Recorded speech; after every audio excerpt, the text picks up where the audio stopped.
Senador Amy Marcos binatikos ang lantarang panggigipit at pagtatakip sa katotohanan. Si Mar Gabriel sa detalye ng balita. Mar?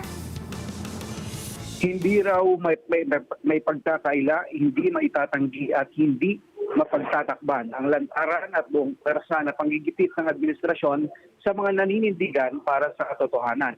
Yan ang iginiit ni Senator Amy Marcos matapos niyang magtungo sa Korte Suprema at sa Double Gem Event Space na venue ng pagdinig ng Blue Ribbon Committee. Sabi ni Senator Amy, nagpulong daw sila ng mga kasamang senador at nagkasundo na isaalang-alang ang kaligtasan ng kanilang mga pamilya at opisina habang iwinawak siyang pananagutan nila sa bayan.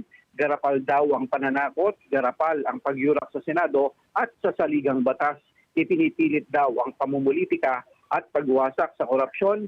Binabastos ang karunungan ng Korte Suprema, kanya-kanyang interpretasyon para mapatupad ang kanilang maitim na balak sa impeachment at sa flood control corruption. Sa harap ito, mapila si Marcos sa bawat Pilipino na mas maging mapagmatyag, maging matapat sa damdamin at labanan ang hakbang ng pagsikil sa karapatan at kalayaan.